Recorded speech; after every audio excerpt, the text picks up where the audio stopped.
we started our 4-day trip to cover hill stations and temples nearby Mysore. We are on the way to Kukke Subramanya Swami temple, started our train journey in Kachiguda and departure in Mysore. మైసూర్లో దిగిన తర్వాత we opted for a bike ride.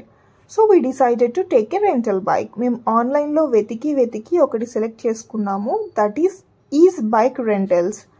ఇక్కడ రెంటల్స్లో సిటీలో అయితే scooty సరిపోతుంది. City outskirts అయితే కనుక bike is mandatory.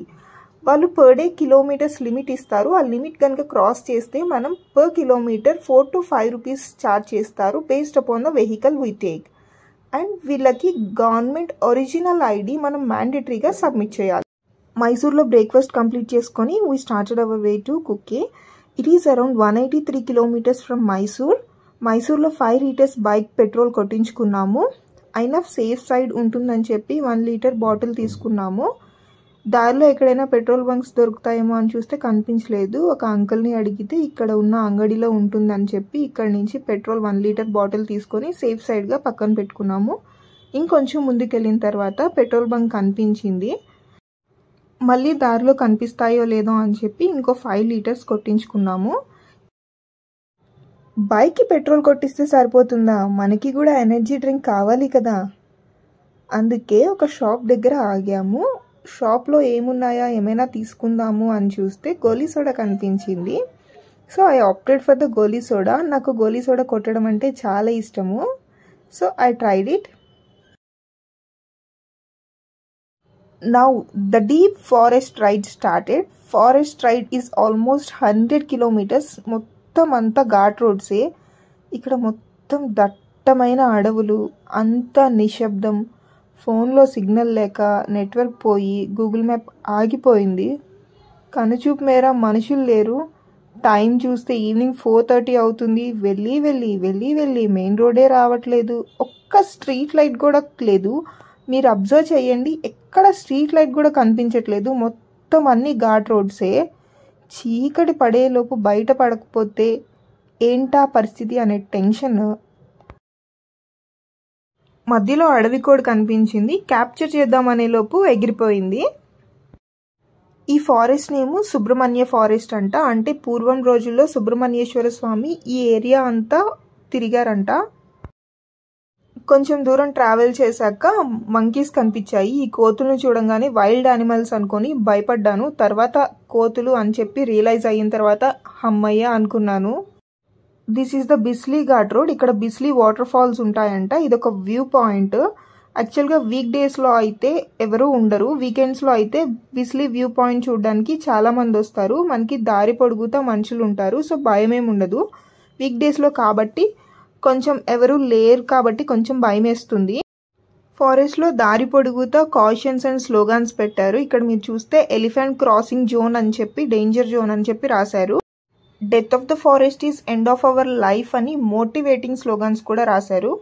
కుక్కే village entrance లోనే కుమారధార నది కనిపిస్తుంది. కుమారధార నది స్పెషాలిటీ అండ్ నేమింగ్ ఎందుకు వచ్చిందనంటే పూర్వం సుబ్రహ్మణ్యేశ్వర స్వామి తారక సంహారం తర్వాత తన ఆయుధాన్ని ఈ నదిలో శుచి చేసుకుంటారంట. అందుకనే కుమారధార నది అని పేరు వచ్చింది.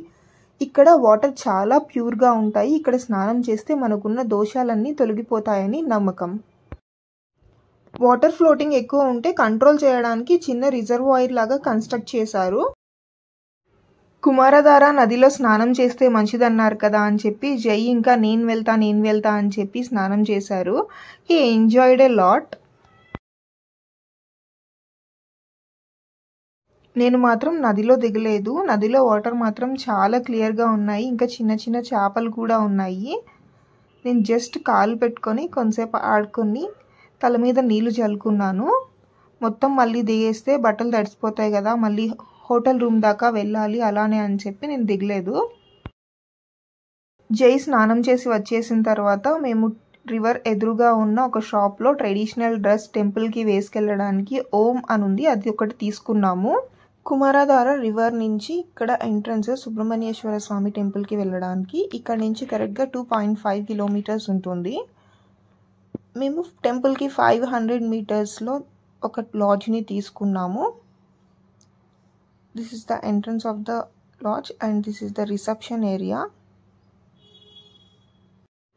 అపార్ట్ ఫ్రమ్ రూమ్ రెంట్ మనకి ఒక 500 అడ్వాన్స్ తీసుకుంటారు సెక్యూరిటీ డిపాజిట్ కింద. ఇదంతా పార్క్ పిల్లలు ఆడుకోవడానికి.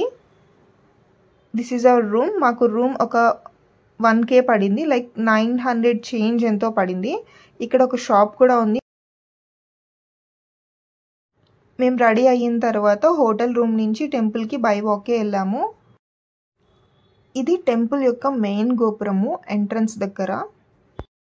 కుక్కి సుబ్రహ్మణ్యేశ్వర స్వామి యొక్క విశిష్టత ఏంటి అనంటే సర్పదోష, శాంతి దోష మరియు మాంగళ్య దోష, ఇంకా జన్మ నక్షత్రంలో సర్పదోష ఉన్న వాళ్ళకి కుక్కి సుబ్రహ్మణ్యేశ్వర ఆలయంలో ప్రత్యేకంగా ఆశేష నక్షత్ర బలి పూజ, ఇంకా నాగసర్ప సంస్కార పూజ, నాగప్రతిష్ఠ చేస్తారు. ఇక్కడే ఎందుకు చేయాలి అనంటే వాసుకి స్వయంభుగా ధ్వజస్తంభంలో స్థిరపడి ఉన్నారు. ఆ ధ్వజస్తంభానికి వెండు తెడుగు ఉంటుంది. అక్కడ ధ్వజస్తంభానికి నమస్కారం చేసుకున్న దోషాలు తొలగిపోతాయి. పూర్వం గరిక్మంతుడు తన తల్లికి జరిగిన అవమానానికి ప్రతీకారంగా సర్పజాతిని నాశనం చేయాలని కనిపించిన ప్రతి పాముని చంపేస్తా ఉండేవాడు. అలా ఒకరోజు గరిక్మంతుడు వాసుకిని పట్టుకుని చంపుతూ ఉండగా కంసికుడు వచ్చి కనిపించిన ప్రతి పాముని చంపడం మంచిది కాదు అని చెప్తారు. శరీరం మొత్తం గాయాలతో ఉన్న వాసుకి పరమశివుని కోసం తపస్సు చేస్తుంది. వాసుకి పరమేశ్వరులు కనిపించి మహానదిలో నువ్వు స్నానం చేస్తే నీ గాయాలు పోతాయి అని చెప్తారు. వాసుకి ఏమో మళ్ళీ గరిక్మంతుడు చంపుతాడేమో అని భయపడుతుంది. పరమేశ్వరుడు నువ్వు నదిలో స్నానం చేసి నది ఒడ్డున సుబ్రహ్మణ్యేశ్వర స్వామి కోసం తపస్సు చేయమని చెప్తారు.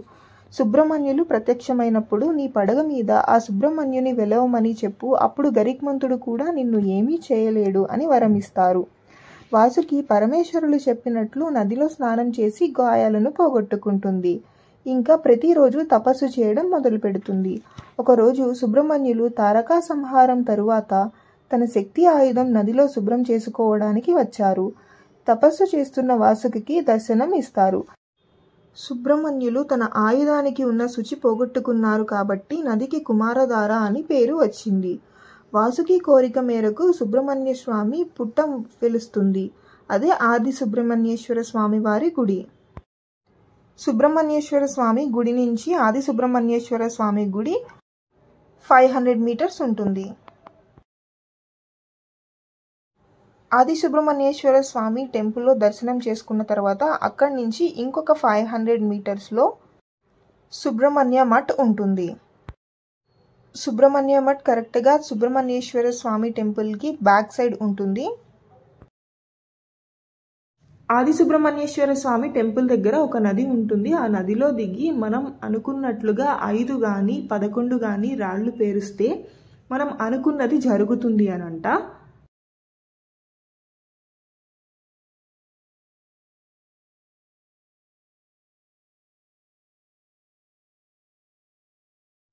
సుబ్రహ్మణ్యేశ్వర స్వామి టెంపుల్ దగ్గర నుంచి మనకు ఒక 500 మీటర్స్లో అభయ ఆంజనేయ స్వామి టెంపుల్ ఉంటుంది. ఇంకా ఇక్కడ కూడా దర్శనం చేసుకొని we have ended up our first day trip. Please subscribe our channel for more videos.